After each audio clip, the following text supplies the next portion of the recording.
أعوذ بالله من الشيطان الرجيم. بسم الله الرحمن الرحيم. تبارك الذي بيده الملك وهو على كل شيء قدير، الذي خلق الموت والحياة ليبلوكم أيكم أحسن عملا، وهو العزيز الغفور، الذي خلق 7 سماوات طباقا، ما ترى في خلق الرحمن من تفاوت، وارجع البصر هل ترى من فتور، ثم ارجع البصر كرتين ينقلب إليك البصر خاسئا وهو حسير.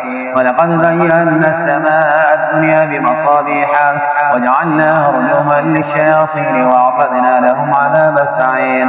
وللذين كفروا بربهم عذاب جهنم وبئس المصير. إذا ألقوا فيها سمعوا لها شهيقا وهي تفور تكاد تميز من الغيظ، كلما ألقي فيها فوج سألهم حسنتها ألم يأتكم نذير؟ قالوا بلى قد جاءنا نذير فكذبنا وقلنا ما نزل الله من شيء إن أنتم إلا في ضلال كبير.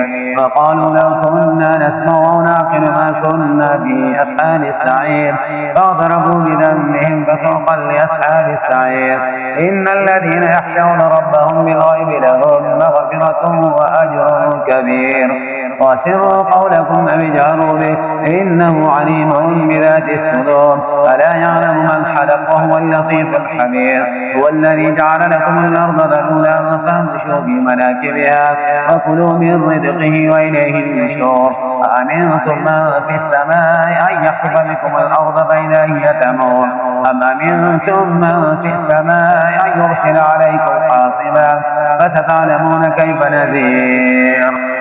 ولقد كذب الذين من قبلهم فكيف كان نكير. أولم يروا إلى الطير فوقهم صافات ويقبضن ما يمسكهن إلا الرحمن إنه بكل شيء بصير. أما هذا الذي هو جند لكم ينصركم من دون الرحمن إن الكافرون إلا في غرور. أما هذا الذي يرزقكم من أمسك رزقه بل لجوا في عتو ونفور. أفمن يمشي مكبا على وجهه أهدى أمن يمشي سويا على صراط مستقيم.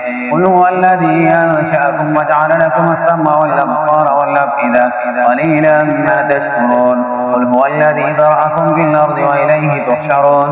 ويقولون متى هذا الوعد إن كنتم صادقين.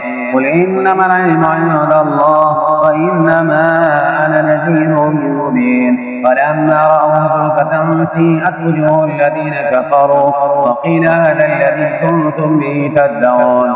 قل أرأيتم من أهلكني الله ومن معي ورحمنا فمن يجير الكافرين من عذاب أليم. قل هو الرحمن آمنا به وعليه توكلنا وستعلمون من هو في ضلال مبين. قل أرأيتم من أصبح ماؤكم غورا فمن يأتيكم بماء معين. صدق الله.